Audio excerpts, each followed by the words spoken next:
Hello నమస్తే. TDP అధినేత ఆంధ్రప్రదేశ్ ముఖ్యమంత్రి చంద్రబాబు నాయుడు కీర్తి కిరీటంలో మరొక ఘనత వచ్చి చేరింది. ఏంటి ఆయన కీర్తి కిరీటంలో చేరిన మరొక ఘనత అంటే భారతదేశంలోని అత్యంత సంపన్న ముఖ్యమంత్రుల జాబితాలో మొదటి స్థానాన్ని సంపాదించారు ఆయన. చంద్రబాబు నాయుడు గడిచిన ఎన్నికల సందర్భంగా ఆంధ్రప్రదేశ్ ప్రజలకిచ్చిన మాట సంపదని సృష్టిస్తానని. బహుశా ఆ మాట నిజం కావాలని కోరుకుందాం. కానీ సుదీర్ఘ రాజకీయ ప్రయాణంలో చంద్రబాబు నాయుడు మాత్రం అత్యంత ఎక్కువ సంపదను కూడగట్టుకున్నారు. అత్యంత ఎక్కువ సంపదను సాధించారు ఆయన. అలా సాధించడం ద్వారా దేశంలోనే ధనిక సీఎంగా మొదటి స్థానాన్ని కైవసం చేసుకున్నారు. సో చంద్రబాబు నాయుడు రిచెస్ట్ పొలిటీషియన్గా కనపడుతున్నారు. రిచెస్ట్ పొలిటీషియన్గా ఉన్నారు. దేశంలో 28 రాష్ట్రాలకు సంబంధించిన ముఖ్యమంత్రులందరికంటే ఆయన ఎక్కువ ఆస్తిని కలిగి ఉన్నారు. దాదాపు 930 కోట్ల రూపాయలకు పైగా ఆస్తిని కలిగి ఉన్నారు. ఈ 930 కోట్ల రూపాయలు అనేది కేవలం ప్రభుత్వ లెక్కల ప్రకారం మాత్రమే, మార్కెట్ వాల్యూ ప్రకారం కాదు. ప్రభుత్వ లెక్కలంటే మీకు అందరికీ అర్థమవుతుంది.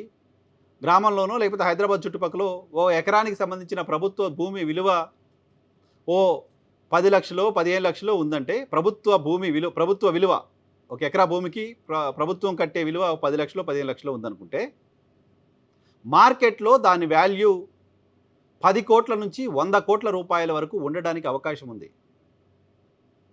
సో ఆయనకు సంబంధించిన 931 కోట్ల రూపాయల ఆస్తి కేవలం ప్రభుత్వ అంచనా ప్రకారం మాత్రమే. దానికి సంబంధించిన మార్కెట్ వాల్యూ వేరే ఉంటుంది. ఎవరికైనా ఉంటుంది. చంద్రబాబు నాయుడు గారికి మాత్రమే కాదు. ఎవరైనా ఇప్పుడు ప్రకటించిన మిగతా ముఖ్యమంత్రులకు సంబంధించిన ఆస్తి, రేవంత్ రెడ్డి ఆస్తి 30 కోట్లుగా ప్రకటించారు. సో ఆయన మార్కెట్ వాల్యూ 30 కోట్లకు సంబంధించిన మార్కెట్ వాల్యూ డెఫినెట్గా 30 కోట్ల కంటే కొన్ని రెట్లు ఎక్కువగా ఉంటుంది. కామనే.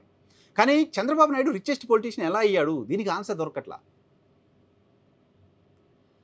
చంద్రబాబు నాయుడు 1978లో రాజకీయ రంగ ప్రవేశం చేసి ఎమ్మెల్యే అయిన తర్వాత మొదటిసారి ఆయన మంత్రి అయిపోయారు. ఆ తర్వాత తెలుగుదేశం పార్టీలో చేరి, తెలుగుదేశం అధికారంలోకి వచ్చిన తర్వాత తెలుగుదేశం పార్టీలో చేరి కర్షక పరిషత్ చైర్మన్ అయ్యారు. ఆ తర్వాత తెలుగుదేశం పార్టీ ప్రతిపక్షంలో ఉన్న సమయంలో ఆయన ఎమ్మెల్యేగా ఉండి ప్రతిపక్ష నాయకుడిగా కాకపోయినా మొత్తం ప్రతిపక్షాన్ని అంతా ఆయనే లీడ్ చేస్తూ వచ్చారు. 95 నుంచి 94లో మంత్రిగా ఉన్నారు. ఆర్థిక శాఖ మంత్రిగా, రెవెన్యూ శాఖ మంత్రిగా పనిచేశారు. ఆ తర్వాత 95 నుంచి ఆయన ఉంటే ముఖ్యమంత్రిగా, లేకపోతే ప్రతిపక్ష నేతగా క్యాబినెట్ హోదాలను కంటిన్యూ అవుతున్నారు. సో తన సుదీర్ఘ రాజకీయ ప్రయాణంలో ఒక 4-5 ఏళ్ల మినహా మిగతా అంతా కూడా ఆయన క్యాబినెట్ హోదాలో కంటిన్యూ అవుతూ వచ్చారు. సో మనకు తెలిసిన దాని ప్రకారం భారతదేశ చట్టం ప్రకారం భారతదేశ రాజకీయాల్లో ఎవరైనా రాజకీయాల్లో పదవుల్లో ఉన్నవాళ్ళు, రాజకీయాలు చేస్తున్న వాళ్ళు, రాజకీయాల్లోకి వెళ్ళిన తర్వాత ప్రజా సేవలో ఉన్నవాళ్ళు ఎటువంటి వ్యాపారాలు చేయకూడదు. ఎటువంటి వ్యాపారం చేయకూడదు. అంతకుముందు ఏమైనా వ్యాపారాలు ఉంటే కూడా వాటి నుంచి బయటకు వస్తారు. బయటకు వచ్చి కుటుంబ సభ్యుల పేర్లు ఇంకెవరో పెట్టి నడిపిస్తూ ఉంటారు. కాంట్రాక్టులు చేయడానికి వీల్లేదు, వ్యాపారాలు చేయడానికి వీల్లేదు, వేరే లాభం వచ్చే పని ఇంకేమీ చేయడానికి వీల్లేదు వాళ్ళు. బహుశా వ్యవసాయం చేసుకోవచ్చేమో.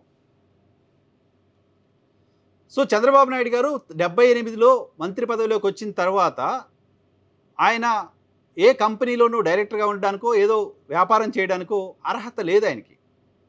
చేయకూడదు కదా. రాజకీయ నాయకుడు పదవిలో ఉన్న వాళ్ళు వేరే వ్యాపారాలు చేయకూడదు కదా. కాంట్రాక్టులు చేయకూడదు, కంపెనీలు పెట్టకూడదు, కంపెనీలో డైరెక్టర్లుగా ఉండకూడదు, ఇవన్నీ ఉంటాయి.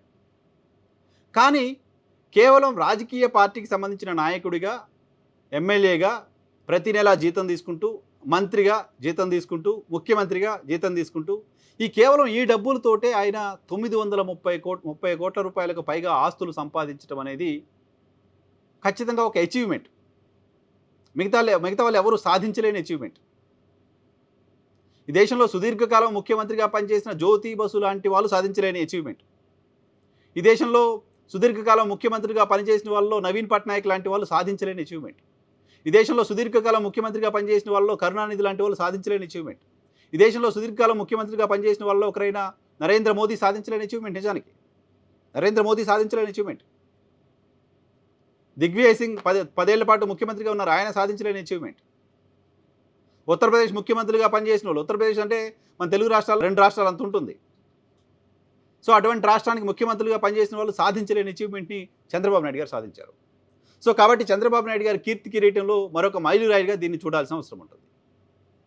అయితే చంద్రబాబు సాధించిన చంద్రబాబు సంపాదించిన ఈ సంపద ఏ రకంగా సంపాదించిన సంపద అనేది డెఫినెట్గా ఏడీఆర్ సర్వే నేపథ్యంలో రాజకీయంగా మాత్రమే కాదు ప్రజల్లో కూడా చర్చ జరుగుతుంది.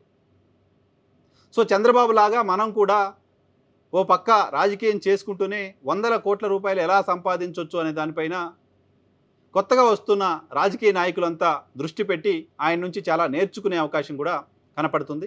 కొత్త నాయకులు, వర్ధమాన నాయకులు, ఇంకో 30 ఏళ్ళు 40 ఏళ్ళు రాజకీయాలు చేయాలని రాజకీయాల్లోకి వచ్చిన నాయకులు ఈ విషయంలో టీడీపీ అధినేత ఏపీ సీఎం చంద్రబాబుని ఖచ్చితంగా ఆదర్శంగా తీసుకోవాల్సిన అవసరం ఉంది.